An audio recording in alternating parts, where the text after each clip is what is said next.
Ballon d'Or পুরস্কারকে ভুয়া বলছেন Cristiano Ronaldo. টানা দ্বিতীয় বছর ব্যালন ডিওরের জন্য মনোনীত 30 জনের তালিকায় জায়গা করে নিতে পারেননি রোনালদো। সেজন্যই কি ব্যালন ডিওর পুরস্কার যারা আয়োজন করেন তাদের ওপর তিনি কিছুটা ক্ষিপ্ত।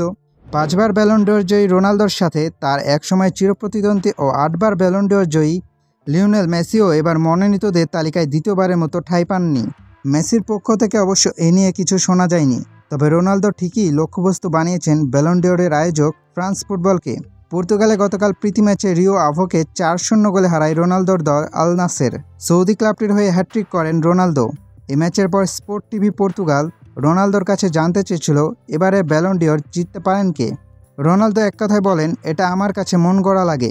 অর্থাৎ ব্যালন ডিওরের ওপর নিজের আস্থা হারানোর বিষয়টি বুঝিয়ে দেন 40 বছর বয়সী এই ফরোয়ার্ড। রোনালদোর মুখে ব্যালন ডিওর কর্তৃপক্ষকে নিয়ে সমালোচনা এই প্রথম নয়। গত বছর ম্যানচেস্টার সিটির স্প্যানিশ তারকা রদ্রি পুরস্কার জয়ের পর বিস্ময় প্রকাশ করেছিলেন রোনালদো। ফেভারিট হয়েও রিয়াল মাদ্রিদ তারকা ভিনিসিয়াস জুনিয়র পুরস্কারটি জিততে না পারায় এই ক্লাবের সাবেক ফরোয়ার্ড রোনালদো ক্ষোভ প্রকাশ করেন এবং বলেছিলেন কোনো বিশ্বাসযোগ্যতা নাই এই পুরস্কারের। পুরস্কারটি ভিনিসিয়াসের জেতা উচিত ছিল। অনেকবার আমার এটাই মনে হয়েছে এবং রাগ লেগেছে। দীর্ঘ 22 বছর পর এবার দ্বিতীয়বারের মতো ব্যালন ডিওরের মনোনীত তালিকায় নেই মেসি ও রোনালদো। এবার মনোনয়ন না পেলেও 24-25 মৌসুম কিন্তু খারাপ কাটেনি রোনালদোর।